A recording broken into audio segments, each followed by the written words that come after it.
Pourquoi parler de ce sujet? Bien, en fait, les guides m'ont demandé d'en parler et m'ont dicté en fait ce qu'ils voulaient que l'on sache par rapport à ce sujet, parce que ils me disent qu'actuellement, en fait, il y a beaucoup trop on entend beaucoup trop de choses qui ne vont pas du tout par rapport à ce qu'on peut dire avec ces âmes qui ne passent pas la lumière, c'est-à-dire que c'est un genre de mode qui se passe, hein, on ne peut pas dire autrement, où tout le monde passe, tout le monde dit qu'il peut être passeur d'âmes, qu'il peut faire passer des âmes de l'autre côté, et les guides nous disent ça ne se fait pas comme ça.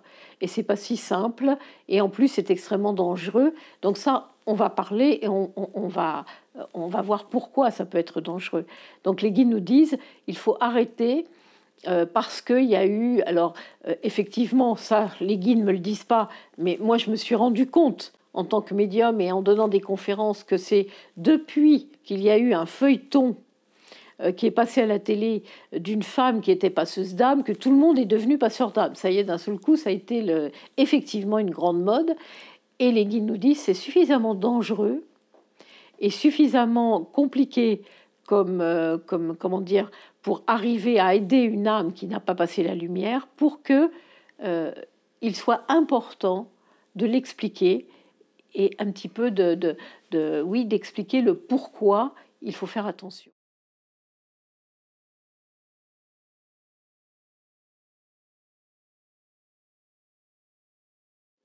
Oui, quelques précisions, parce que en fait, les guides nous disent que euh, dans un premier temps, ce n'est quand même pas une majorité d'âmes qui ne passent pas la lumière. Donc ça, c'est important. Hein, c'est pas comme on peut l'entendre, où à chaque fois des personnes nous disent « Ah, on m'a dit que mon grand-père était bloqué, mon oncle était bloqué, ma grand-mère était bloquée. » Non, les guides nous disent « Ce n'est pas une majorité, bien heureusement, d'âmes qui ne passent pas la lumière. » Autre chose aussi qui souvent est mentionnée, les personnes sont dans l'inquiétude par rapport à leur proche qui est parti en me disant « Oui, mais c'était une personne qui n'était pas ouverte à l'au-delà. » Et les guides nous disent « Ce n'est pas parce qu'un être n'est pas ouvert sur Terre à l'au-delà qu'il va être bloqué derrière et qu'il ne va pas passer la lumière. » D'ailleurs, à ce propos, petite parenthèse, très très régulièrement, hein, on va me dire « La personne ne croyait pas en l'au-delà. » Et là, les guides nous disent qu'il faut arrêter d'employer ce terme de croire en l'au-delà. On ne peut pas croire en l'au-delà. Ils nous disent on croit en une religion, quelle qu'elle soit, on croit en une religion. C'est-à-dire on va nous exposer des faits et après, on va adhérer ou pas à cette religion. Ils nous disent l'au-delà, vous ne pouvez pas y croire, puisque vous arrivez de l'au-delà et vous allez y retourner à la fin de votre parcours. Donc ce n'est pas une croyance, c'est une mémoire qui s'ouvre, qui se rouvre ou pas pendant votre parcours terrestre. Ça, c'était la petite parenthèse. Donc, aucun lien entre le fait de ne pas être ouvert à l'au-delà et le fait d'être bloqué. Ça n'a aucun sens, quoi. Ça n'a aucun rapport. D'autre part, souvent aussi les personnes me disent oui, mais si l'être que j'aime, si mon proche qui est parti n'a pas réalisé qu'il était mort, s'il n'a pas réalisé qu'il avait quitté la Terre, s'il avait l'impression de dormir, ben, il ne va pas pouvoir passer la lumière. Bien sûr que oui. Il ne faut quand même pas oublier que quand votre proche s'en va, il n'est jamais seul. Vous avez le guide qui est là tout de suite avec. Donc le guide, il va lui expliquer qu'en fait, il ne dort pas, mais qu'il a quitté la Terre. Le guide, il est continuellement avec lui, il ne le lâche pas, il est tout le temps là. Donc, il n'y a pas à avoir de crainte par rapport à ça. Ce n'est pas là où il peut y avoir un empêchement pour l'âme de passer la lumière. Ce n'est pas à ce moment-là que ça se produit. On va l'expliquer un petit peu plus loin.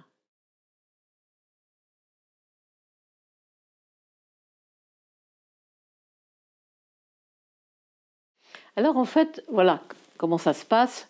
Un proche va passer de l'autre côté, va arriver de l'autre côté, donc va redevenir une âme, vient de quitter la Terre. Eh bien, en fait, le but du guide, c'est que son protégé le suive. C'est un petit peu, on va dire, le travail que le guide va avoir à faire durant le temps qui s'écoule entre le moment de son départ de la Terre et le moment de son incinération ou de son enterrement. Donc, ce laps de temps, on emploie le temps, bien que de l'autre côté, il n'y en ait pas, mais sur Terre, on vit avec le temps. Donc, voilà pourquoi on parle toujours du temps dans ce qu'on explique. Voilà ce laps de temps durant lequel le guide va avoir la possibilité de convaincre son protégé de le suivre, de passer la lumière avec lui. Et en fait, en principe, ça dure à peu près 3 jours entre le moment du départ et le moment de l'enterrement ou de l'incinération, mais ça peut être beaucoup plus long si vous avez si vous avez une autopsie, si vous avez une enquête qui donne le besoin d'attendre un peu plus longtemps, ou au contraire, ça peut être beaucoup plus court, parce que, par exemple, dans certaines religions, l'enterrement se fait très très vite, le jour même ou le lendemain. Mais il faut vous dire que les âmes, là, s'ils appartiennent à cette religion-là, sont dans cette tradition, donc ça ne les dérange pas. Mais en règle générale, c'est environ 3 jours. Donc, eh bien, pendant ce laps de temps, le guide va parler à son proche, à son protégé, lui expliquer qu'en fait, il faut qu'il passe la lumière et qu'en passant la lumière, il va pouvoir quand même rester auprès de ceux qu'il aime et qui sont restés sur Terre, et qu'il va pouvoir travailler sur son parcours, sur ce qu'il a vécu de bien, de moins bien dans son parcours. Donc, c'est le but qu'a le guide. Mais il ne faut pas oublier une chose, c'est que ce soit sur Terre ou que ce soit lorsque nous redevenons des âmes, nous avons toujours le libre arbitre.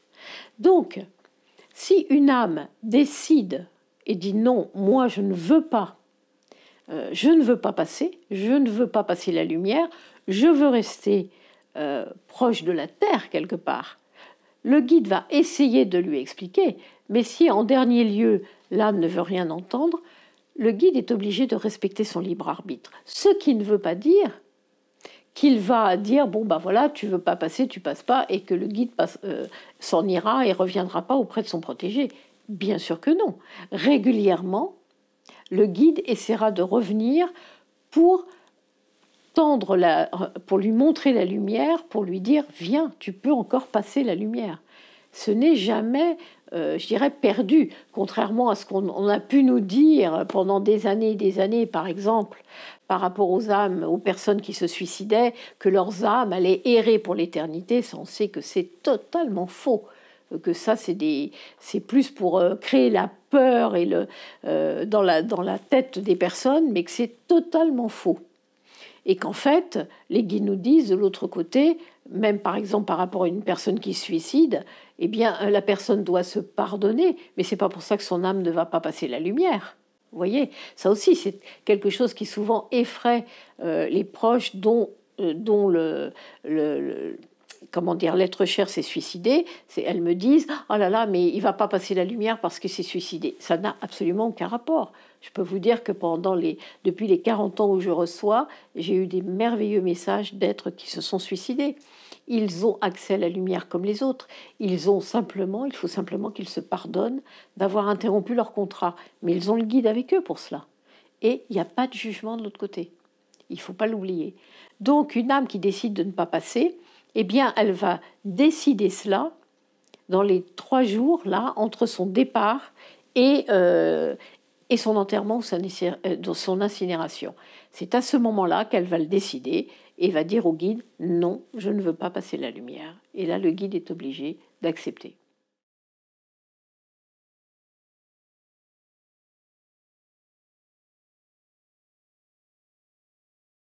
Alors, en fait, d'après ce que m'ont montré les guides, j'ai pu en répertorier 4 gros cas d'âmes qui ne passent pas la lumière. Déjà, ce qui est important de préciser, c'est que ces âmes qui ne passent pas la lumière ne sont pas, pour la plupart d'entre elles, ne sont pas des âmes méchantes. Ce sont des âmes qui sont en souffrance. C'est une grosse différence. Parce que bien souvent, justement, on vous parle des âmes qui ne passent pas la lumière comme des âmes qui vont être affreuses, qui vont faire des choses terribles et tout. La majorité de ces âmes, ce sont des âmes qui souffrent, qui sont en mal-être. Donc elles ne sont pas dans la méchanceté. Elles ne sont pas bien, c'est tout. Elles ont besoin d'aide. Le premier cas, ça sera eh bien une personne qui va quitter la Terre. Alors, d'ailleurs, je vais vous donner un exemple qui va vous expliquer ce que je suis en train de vous dire. Une maman, par exemple, qui va partir à la naissance de son enfant ou qui va partir quand son enfant est en bas âge. Ça peut être un père de famille qui part jeune et qui laisse des enfants, aussi une femme seule avec des enfants qui vont devoir se débrouiller seuls. Voyez, donc des êtres qui vont avoir peur de laisser leur conjoint tout seul. Voilà, c'est souvent ça. C'est souvent ça. Et je vais vous donner donc des personnes qui ont le cœur gros de partir parce qu'ils savent qu'en partant, ceux qui restent sur Terre vont vraiment être dans les grandes difficultés. Ou par exemple, s'ils laissent leur conjoint et que le conjoint n'a pas de quoi vivre parce qu'il ne travaillait pas ou quoi. Donc ce sont des êtres qui vont être mal parce qu'ils vont avoir peur de ce qui va se passer pour leurs proches. Et je vais vous expliquer un cas que j'ai eu dans mes consultations il y a une vingtaine d'années. Je vais vous expliquer un petit peu le déroulement parce que c'est tellement révélateur par rapport à ce dont on parle là et pour bien vous montrer que justement là, ce n'était pas une âme qui était méchante du tout, bien au contraire, qui quelque part n'a pas pu passer la lumière par amour pour son enfant et vous allez comprendre pourquoi. Genre, j'ai une dame qui arrive et qui vient en consultation. Et puis, on fait la consultation par rapport au problème qui était le sien à ce moment-là. Et puis après, elle me dit, vous savez, j'aurais bien aimé avoir un contact avec ma maman qui est partie parce que, en fait, elle est partie à ma naissance. Or, c'est une femme qui avait, à l'époque, quand elle est venue, qui avait 36-37 ans. Et elle me dit, en fait, ma maman est partie à la naissance, mais comme vous dites qu'on ne peut pas aller au-delà de 15 ans pour avoir un contact, c'est pour ça que je n'ai pas amené sa photo. Mais j'aurais voulu vous poser une question quand même par rapport à cela. Donc je lui dis, allez-y, faites. Et elle m'explique, elle me dit, voilà, en fait, ça fait quand même depuis quelque temps, je suis mariée, j'ai des enfants, et ça va crescendo, c'est-à-dire que de plus en plus, je sens une lourdeur chez moi. Mon mari et moi, nous sommes tout le temps fatigués. Nous avons froid en permanence. Et depuis quand même pas mal de mois, mes enfants sont tout le temps malades. Je suis tout le temps obligée de les emmener chez le médecin. Il y a toujours quelque chose. Et je trouve que c'est trop. Et j'ai l'impression quand même que c'est pas normal ce que je ressens dans la maison parce que c'est très lourd. Et donc, je lui dis, mais en dehors de votre maman, vous n'avez personne qui est parti récemment? Et elle me dit, non, c'est ma maman. Mais je lui dis, dans quelles conditions votre maman est partie? Et elle m'explique. Elle me dit, écoutez, ma maman est partie, en fait, elle est tombée dans le coma. Elle était enceinte de moi. Donc, c'est une femme qui avait déjà un enfant qui avait 3-4 ans à l'époque, je crois. Et elle me dit, ma maman est tombée enceinte de moi et au bout de 4-5 mois de grossesse, elle est tombée dans le coma, elle a eu un problème de santé et elle est tombée dans le coma. Donc, elle était enceinte dans le coma pendant des semaines et des semaines. Et peu de temps avant que en fait, la grossesse arrive à terme, soudainement, les médecins ne comprennent rien, la maman se réveille du coma. Parfait. Peu de jours après qu'elle soit revenue, qu'elle se soit réveillée du coma, elle accouche. Elle accouche donc d'une petite fille, donc de cette femme qui était en face de moi en fait. Et 3 semaines après, la maman décède. Donc je lui dis, écoutez, bon, ça peut peut-être être votre maman, effectivement, qui s'est inquiétée pour vous, mais votre enfance. Et elle me dit, en fait, mon enfance ne s'est pas bien passée parce que mon père s'est remarié avec une femme qui ne m'aimait pas. Et donc, qui m'a pris en grippe un peu tout le temps. Et avec, j'ai pas eu une enfance spécialement heureuse avec cette femme-là, parce que j'étais, voilà, l'enfant de la femme précédente. Et elle dit, bon, pour mon frère et pour moi, c'était quand même assez compliqué. N'étant pas habilitée à pouvoir, moi, faire quoi que ce soit, je connaissais à l'époque une personne, un monsieur, qui depuis est passé dans l'au-delà, qui était médium formé pour cela, et je lui explique le cas. Et il me dit, écoute, je pense vraiment que cette maman, elle a du mal à passer parce qu'elle s'est fait trop de soucis pour son enfant. Donc, écoute, si la maman est d'accord, tu vas l'appeler. Si la femme qui était venue me voir, donc qui était maman des enfants, si cette femme est d'accord, on va essayer de voir si effectivement sa mère, si je peux parler à sa mère pour lui demander, pour voir si elle a du mal à passer la lumière. Donc, cette jeune femme qui était venue me voir me dire oui, au contraire, oui, s'il y a moyen de libérer ma mère, si elle est bloquée, oui, au contraire. Ce que fait ce médium, et il me dit, le jour où je vais le faire, je vous préviens, toutes les deux, toi tu te mettras en pensée, et puis la fille de cette femme aussi, et puis moi je vous dirai à quel moment je vais commencer à essayer de lui parler, de voir ce qui se passe pour elle. Effectivement, il commence déjà à essayer de parler à cette femme. Il me rappelle et il me dit oui, elle est bien bloquée. Elle est bien bloquée, donc je vais lui parler pour essayer de l'aider et qu'elle accepte de passer la lumière. Il me rappelle le jour d'après. Donc là, ça s'est fait assez vite pour cette maman, bien qu'elle reste bloquée depuis 30 ans. Il me rappelle et il me dit, écoute, voilà, ça y est, elle a passé la lumière. Parfait. Donc, j'appelle sa fille pour lui dire. Sa fille, enchantée, me dit, ah là là, c'est magnifique. Bon, très bien. Et quelque temps après, la maman, un jour, vient me voir. Et parce que, évidemment, comme elle était restée bloquée, elle n'avait pas passé le tunnel, elle n'avait pas passé ce couloir de lumière. Donc, elle a recommencé le processus de toute âme qui passe de l'autre côté, le temps de repos, travaille avec son guide. Donc, elle vient me voir quelques mois plus tard, un jour, et elle me dit « Je suis la maman de cette femme qui est venue te voir et je voulais t'expliquer ce qui s'est passé pour moi. » Donc, je lui dis oui, pas de problème, je me souvenais parce que c'était quand même quelque chose qui m'avait marqué. Et là, cette femme m'explique, en fait, ce qu'elle a vécu.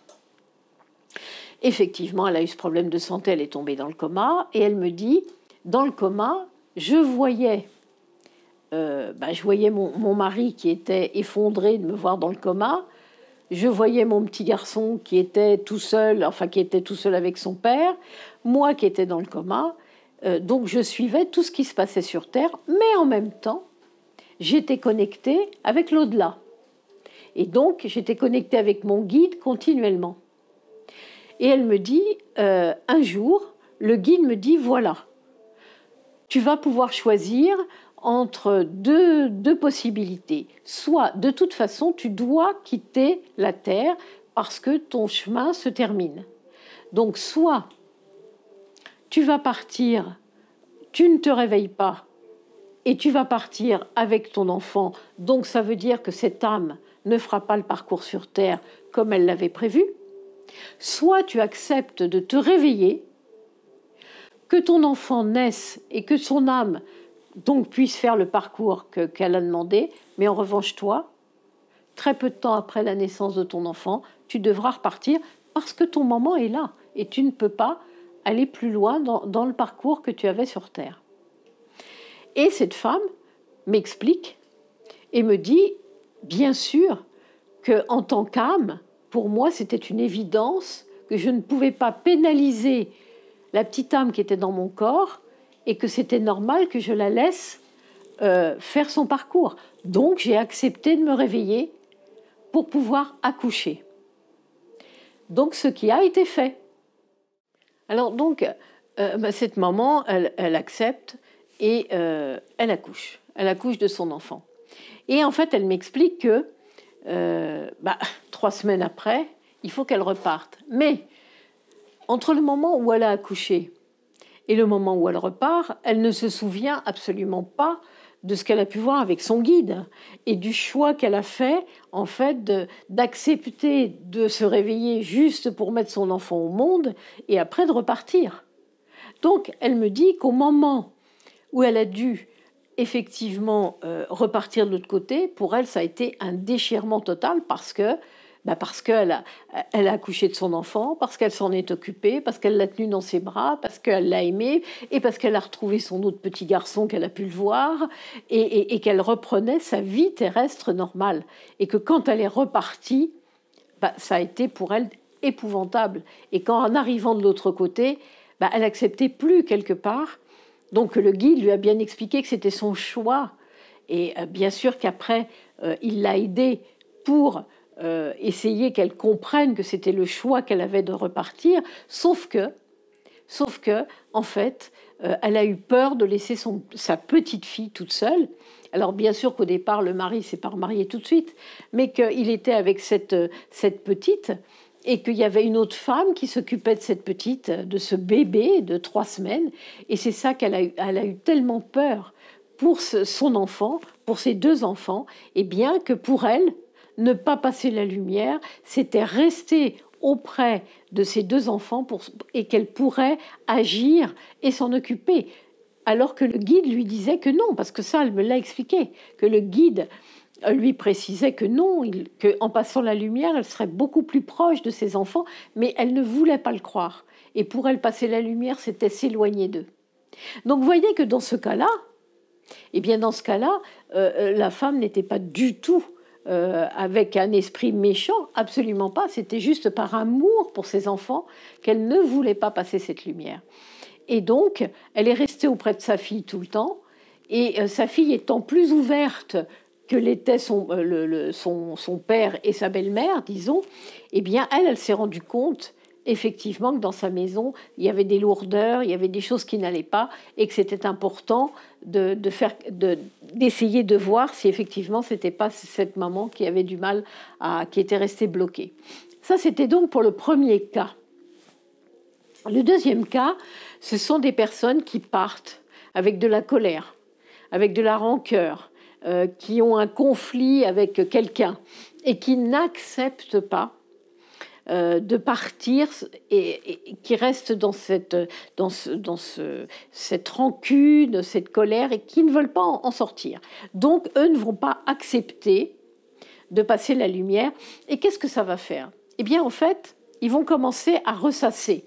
Donc, ils vont dire au guide que non, ils ne veulent pas, parce qu'ils ressassent ce qui s'est passé. Ils ressassent leur colère, ils ressassent leur rancœur. Vous savez, un petit peu comme sur Terre, quand on vit un événement dont on n'est pas spécialement fier, quelque chose qu'on regrette d'avoir fait, si on commence à y penser, après on n'en sort plus. On y pense tout le temps, tout le temps, tout le temps. Et bien de l'autre côté, c'est pareil. Sauf que de l'autre côté, il n'y a plus tout ce qui se passe aux alentours qu'on peut avoir sur la Terre, c'est-à-dire les amis avec qui on parle, qui vous disent « Allez, sors de ça, n'y pense plus » ou quoi. De l'autre côté, c'est nous et le guide. Et à partir du moment où l'être a dit au guide « Non, je ne veux pas te suivre », il se met dans cet état de ressasser sans arrêt. Et en fait, il finit par être dans un tourbillon de négativité. Il s'entoure de sa colère, de sa rancœur et de sa rancune. Ce qui fait que, bien après, il ne veut plus en sortir, il ne peut plus en sortir. Et le guide a beau essayer de lui montrer la lumière, il ne veut pas, il n'accepte pas. J'ai eu le cas d'un monsieur, en fait, qui, donc en état médiumnique, qui est passé à travers moi parce qu'il y avait un proche qui était venu pour avoir un contact. Et pareil, en fait. Et pareil, ce proche me dit, je le sens pas bien. Et au moment où le le proche me dit qu'il ne le sent pas bien. Moi, on me le montre, donc je n'avais pas accès à lui, hein, je ne pouvais pas, mais on me le montre qu'il faisait les 100 pas dans l'appartement où il habitait. Donc, pour moi, faire les 100 pas dans cet appartement, alors qu'il était déjà passé de l'autre côté, je savais que quelque part, il bloquait et qu'il n'arrivait pas à dépasser cette rancœur, cette colère. Donc, bien sûr, la personne qui était venue me consulter, je l'ai orientée vers un médium qui pouvait faire quelque chose pour ce proche-là qui était parti. Et elle est revenue me voir après, cette personne, en me disant, voilà ce qui a été dit. Et en fait, eh bien, au départ, il disait, mais je n'accepte pas. Moi, je suis partie, moi, j'ai quitté la Terre. Et l'autre, là, donc l'autre, il parlait, c'était la personne qui avait causé les problèmes. Hein. L'autre, lui, est encore en vie. Lui, il continue, alors que moi, je ne suis plus là. Je n'accepte pas qu'il puisse continuer à vivre et que moi, je sois mort. Et le fait d'avoir dit ça, en fait, il s'est mis dans ces vibrations lourdes et il a refusé de passer la lumière. Donc là, c'est pareil. Ce n'est pas quelqu'un qui était méchant, mais quelqu'un qui était malheureux et qui n'arrivait pas à dépasser ses ressentiments, qui n'arrivait pas à se pardonner et à pardonner à l'autre, et donc qui n'a pas compris qu'en suivant son guide et en passant en temps de repos, il aurait pu se dégager de ça. Il ne l'acceptait pas, il restait dans ce côté injuste pour lui, bien sûr, ce côté injuste d'être parti.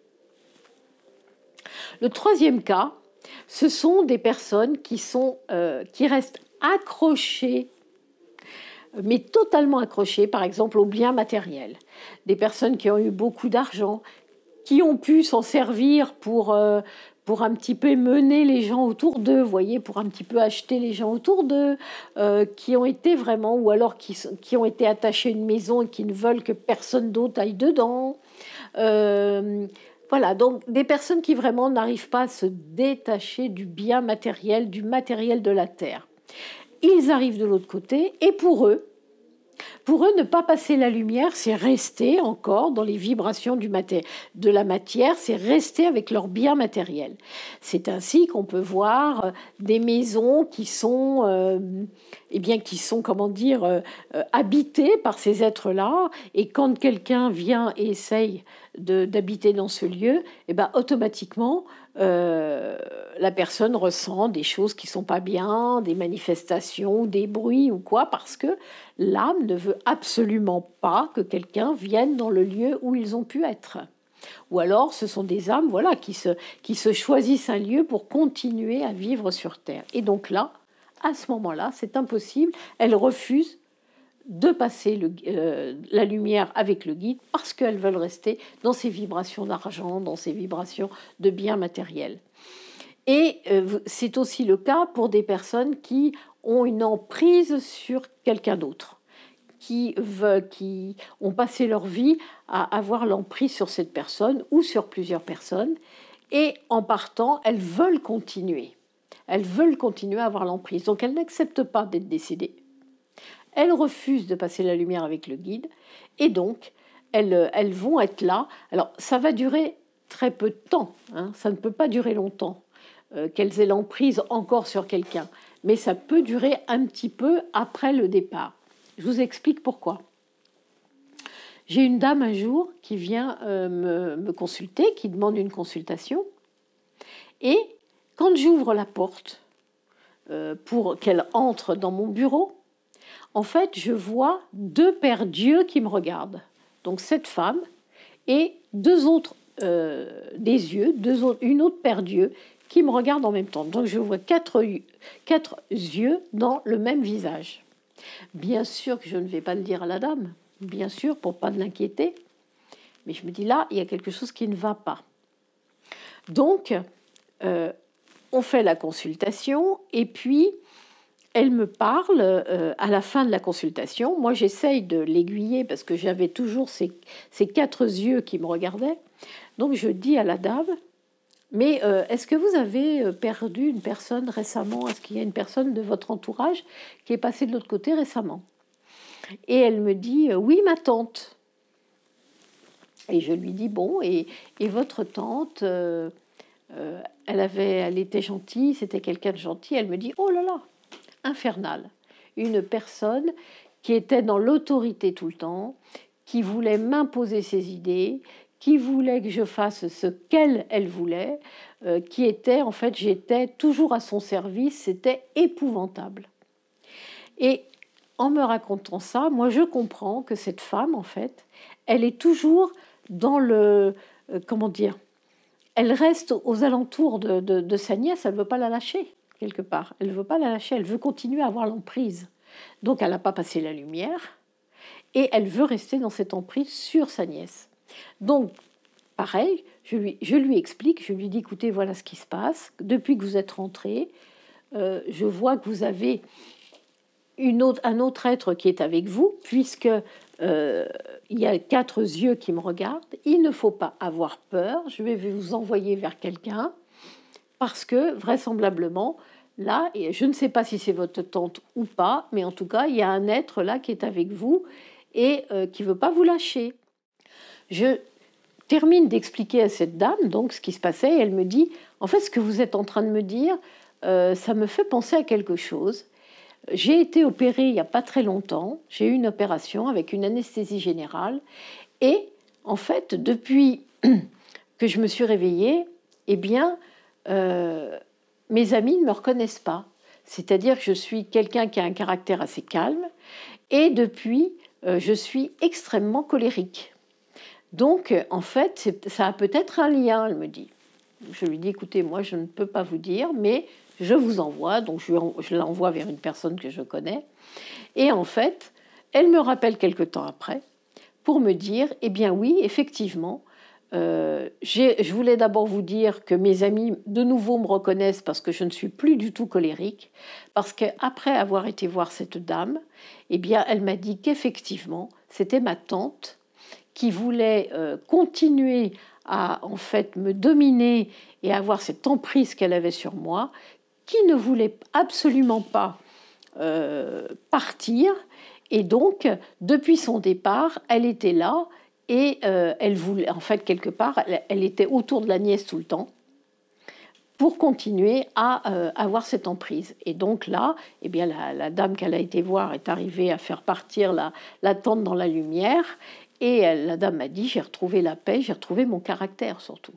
Donc vous voyez que là, c'était ce cas de cette femme qui avait un caractère très très fort, qui pensait que de toute façon c'était normal qu'elle soit autoritaire, qu'elle soit castratrice par rapport à sa nièce. Et le fait d'être partie, elle voulait continuer. En plus, elle n'avait aucune ouverture, d'après ce que m'avait dit la dame, elle n'avait aucune ouverture sur l'au-delà. Donc pour elle, elle continuait à être sur Terre et à vouloir avoir cette autorité. Et donc, elle avait refusé tout contact avec le guide. Donc voilà. Le quatrième cas. Le quatrième cas, c'est le dernier. Donc là, ce sont des êtres, parce que on ne peut pas non plus ne pas en parler, parce que c'est là, ça existe. Ce sont des êtres qui, eux, décident absolument de ne pas passer dans la lumière. Et que ce sont des êtres qui sont, par contre, eux, agressifs, qui veulent se jouer des humains, qui veulent faire croire des choses, qui s'amusent, quoi, quelque part. Donc ce sont les premiers plans. Et ces êtres-là, eux, ne veulent pas passer la lumière et ne veulent surtout pas être dans le positif. Ils choisissent de rester dans le négatif. C'est aussi leur libre arbitre, puisqu'on a le libre arbitre comment dire, sur Terre ou de l'autre côté. Donc ces êtres-là, eh bien, comment ça va se manifester? Ça va se manifester, par exemple, avec le Ouija, avec la pratique du Ouija. Vous savez, le verre qu'on met au milieu avec les lettres de l'alphabet et puis les numéros de 1 à 9, et on fait bouger le verre. Ah ben, ils répondent tout de suite. Faut bien comprendre que si ça répond tout de suite, ça va pas être un guide qui va répondre, pas à notre époque, quoi. Ça pouvait être peut-être à l'époque des premières manifestations au 19e siècle, mais pas maintenant. Maintenant, c'est forcément les premiers plans qui répondent. Alors, ils répondent tout de suite, hein, mais c'est extrêmement dangereux, parce qu'après, ils ne vous lâchent plus. Une fois que vous avez répondu et qu'ils voient que ça vous amuse, ils continuent, ils ne vous lâchent plus. Alors vous avez ça, le Ouija, vous avez les tables tournantes, et vous avez aussi, je sais que c'est beaucoup de personnes en font parce que c'est au départ, voilà, c'est une forme de ah bah oui, j'ai contact avec l'au-delà, mais de l'écriture automatique. On parle bien de l'écriture automatique, pas de l'écriture intuitive, hein, mais de l'automatique. Et donc, vous avez beaucoup de personnes qui me disent, je prends une feuille de papier, un stylo, ah, puis ça y est, j'ai mon stylo qui commence à dessiner des choses et puis à écrire, voilà. Et là, c'est terriblement dangereux parce que vous ne savez pas qui vous avez en face de vous. C'est-à-dire que pendant des mois et des mois, ces êtres-là peuvent vous faire croire qu'ils sont un proche. Jusqu'au jour où vous devenez dépendant des messages, et une fois que vous êtes dépendant de ces messages, ils ne vous lâchent plus. Et donc après, c'est autre chose pour arriver à les faire partir. Hein. C'est pas si simple que ça. Parce que ce sont là des êtres qui ne sont pas en mal-être, mais qui volontairement sont dans la négativité. Donc c'est extrêmement dangereux. Alors ça aussi, c'est une mode. Hein. Tout le monde veut faire de l'écriture automatique, mais il faut que vous soyez conscient des dangers qu'il peut y avoir par rapport à ces pratiques. On ne fait pas ça comme ça. L'au-delà n'est pas un jeu, en fait. Donc, il faut savoir que vous avez des êtres qui sont négatifs et qui, après, ne vont plus vous lâcher, qui vont être tout le temps là, qui vont tout le temps essayer de vous parler, qui vont tout le temps essayer... Et ça peut vous mener à la folie. Il ne faut quand même pas oublier. Ça peut mener à la folie. Et puis, vous avez ces êtres qui sont négatifs, qui ne vont pas spécialement embêter les humains, mais qui ont fait des actes négatifs sur Terre et qui, pour eux, ne sont pas... ces actes-là ne sont pas spécialement le mal. Je pense à un cas que j'avais eu il y a quelques années d'une femme qui était venue me voir parce que, en fait, qui voulait un contact avec son oncle qui était décédé 6 ans auparavant. Et en fait, son oncle avait abusé d'elle depuis l'âge de 3 ans jusqu'à ses 11 ans. Et comme il était décédé, elle me disait, pour que j'arrive à reconstruire ma vie de femme, j'ai besoin qu'il vienne me demander pardon. Donc moi, j'avais demandé au guide s'il était possible, puisque moi, les êtres qui ne sont pas passés la lumière, je ne peux pas les avoir. Et le guide m'avait répondu, c'est moi qui serai l'intermédiaire et c'est moi qui passerai le message de l'être pour que tu ne sois pas, toi, en contact avec. Parce que c'était tellement, la personne était tellement dans un... Enfin, cette femme vivait un tel cauchemar depuis qu'il fallait absolument l'aider. Et en fait, le contact s'est fait. Alors, j'avais demandé à la dame qu'elle prenne rendez-vous avec la personne psy qui la suivait derrière, parce que moi, je n'y suis pas, et que je lui avais dit, je ne sais pas les conséquences que ça peut avoir sur vous, suivant ce qui sera dit, donc ce qui avait été fait. Et en fait... Eh bien, le message a été très court. Donc, c'est le guide qui a passé le message de l'être, son guide, hein, qui reste toujours en contact avec le protégé, même s'il est dans la négativité. Et quand je suis revenue à moi, la dame m'a lu le message que j'avais donné du guide, enfin de l'être, mais qui était passé par le guide. Hein. Et en fait, ce message, c'était le bien et le mal. Pour toi, ce que j'ai fait, c'était mal, pas pour moi. Si je devais refaire un parcours, je le referais. Et je ne l'ai pas fait qu'avec toi, je l'ai fait avec plein d'autres enfants. Et même ta tante que tu aimais tellement, eh bien, elle était au courant aussi de ce qui se passait. Et moi, quand cette femme m'a lu ce message et qu'elle était en larmes, je me suis dit, mais c'est catastrophique, quoi, ça va être pire que tout. Et en fait, ça a fait l'effet inverse. Et je pense que c'est pour ça que le guide a voulu donner le message, parce qu'il savait qu'il allait pouvoir aider cette femme. C'est-à-dire que cette femme m'a dit, eh bien, en fait, je vous remercie. Je remercie le guide de m'avoir donné ce message, parce que, en fait, j'attendais le pardon de ce monsieur, mais je me rends compte que c'était un monstre. Donc, c'est ça qui va m'aider maintenant, parce que je ne vais plus culpabiliser. Donc, vous voyez, donc pour cette femme, ça a été très bien. Mais pour cet être, vous voyez que pour lui, il reste dans cette négativité de ce qu'il a fait. Pour lui, ce n'est pas négatif et il ne veut pas en sortir. Donc c'est un être je ne sais pas maintenant, et puis ça lui appartient, mais à ce moment-là, qui avait refusé de suivre le guide. Voilà. Donc ça, c'était vraiment les 4 cas dont je voulais vous parler.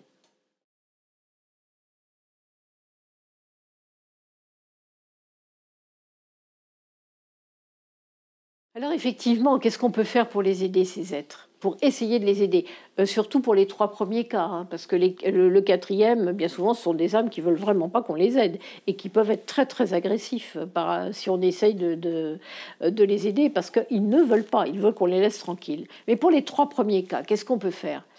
En fait, contrairement à ce qui est dit maintenant tout le temps, ce sont vraiment des médiums qui sont formés par les guides, mais des médiums spécifiques qui peuvent faire cela.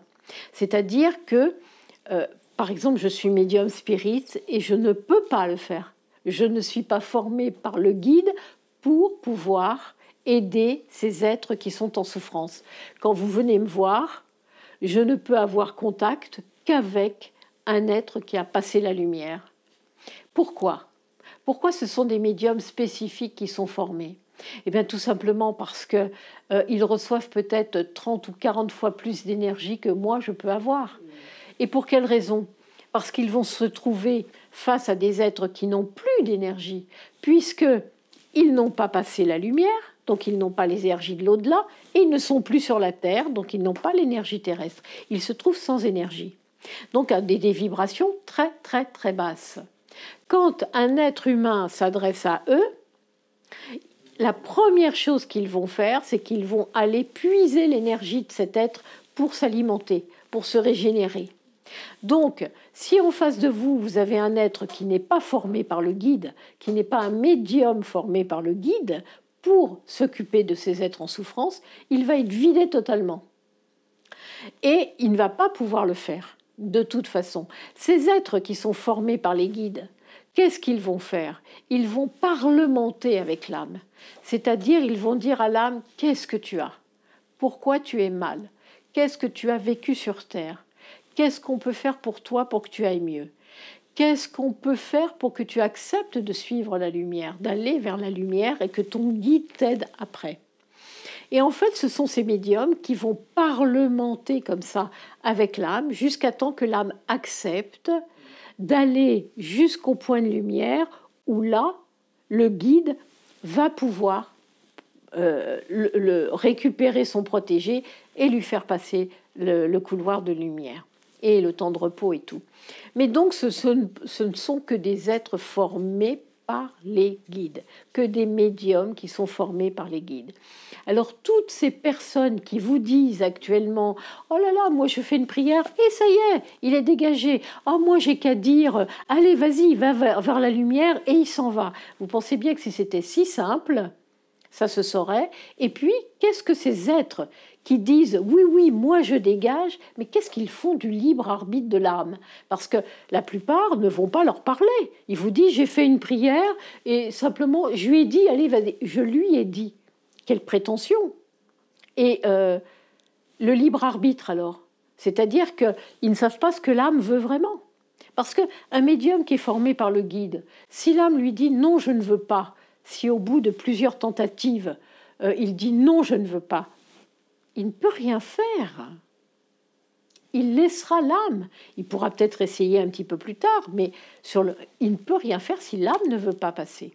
Donc c'est important de prendre conscience de ça, de prendre conscience que ça ne peut être que des médiums formés par les guides et vraiment des médiums spécifiques qui peuvent aider et ne pas tomber dans cette mode actuelle où tout le monde est passeur d'âme et qu'il suffit de faire une prière et de dire « Allez, tu arrêtes maintenant, tu t'en vas et l'âme s'en va ». Non, non, ça n'existe pas.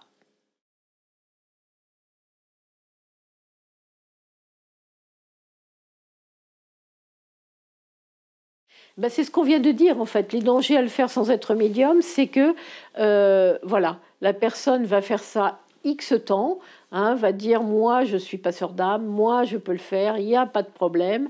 Elle va se vider de son énergie, hein. Même si elle se met en prière, même si elle se met en protection, elle n'a pas l'énergie suffisante.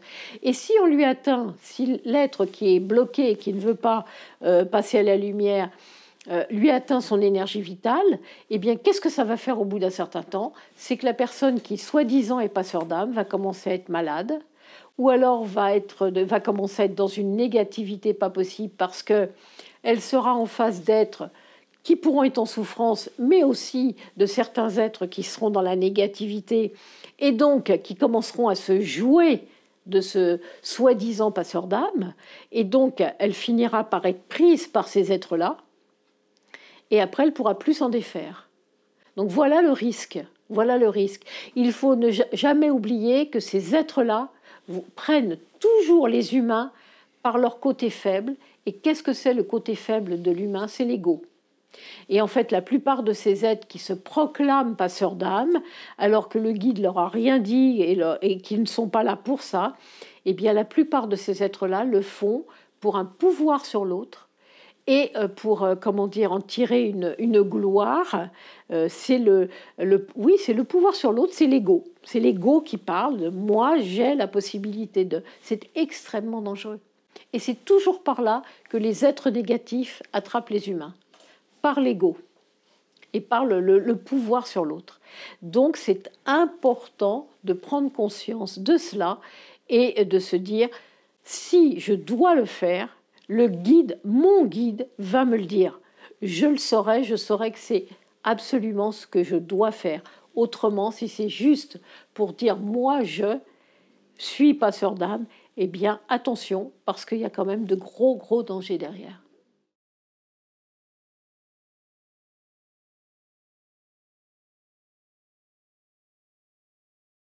Alors en conclusion, alors déjà quelque chose dont j'ai oublié de parler.